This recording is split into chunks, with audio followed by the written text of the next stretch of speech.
হে everyone, তো সেদিন ছিল সাথীর রিসেপশন। আর দেখো আমরা রেডি হয়ে বেরিয়ে পড়েছি।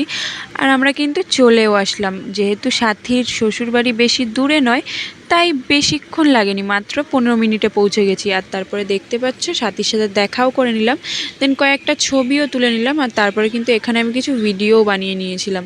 আর তারপর এখন যাচ্ছি বাইরে দেখতে যে কত লোকজন এসছে। আর তারপরে বাবুর সাথে, মায়ের সাথে, সবার সাথে একটু ছবি তুলে নিলাম।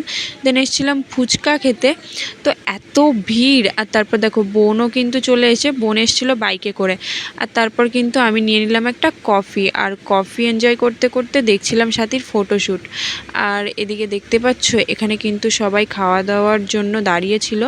আর আমি এখানে এসেছি আবার কিছু ভিডিও করার জন্য। আর এটা হচ্ছে সাথীর রুম। তো রুমটা দেখতে পাচ্ছ, এই জিনিসগুলো সবই ওর বাপের বাড়ির থেকে দিয়েছিল। আর বেশ সুন্দর করেই সাজিয়েছিল ঘরটা। তারপর আমি এখন চলে গেছিলাম সাথীর সাথে কিছু ফটো তোলার জন্য। আর মা আমাকে ভিডিও করে দিয়েছিল কিছু, আর মায়ের সাথেও কিছু শট নিয়েছিলাম ভিডিওর, দেখতেই পাচ্ছ।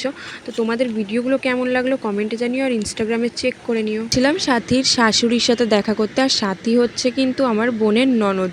আর তাছাড়া ওর সাথে আমার খুব ভালো বন্ডিং, এই জন্য আমার ফ্রেন্ডও হয় বলা যায়। আর দেখতে পাচ্ছ এটা কিন্তু আমার ফুল লুক।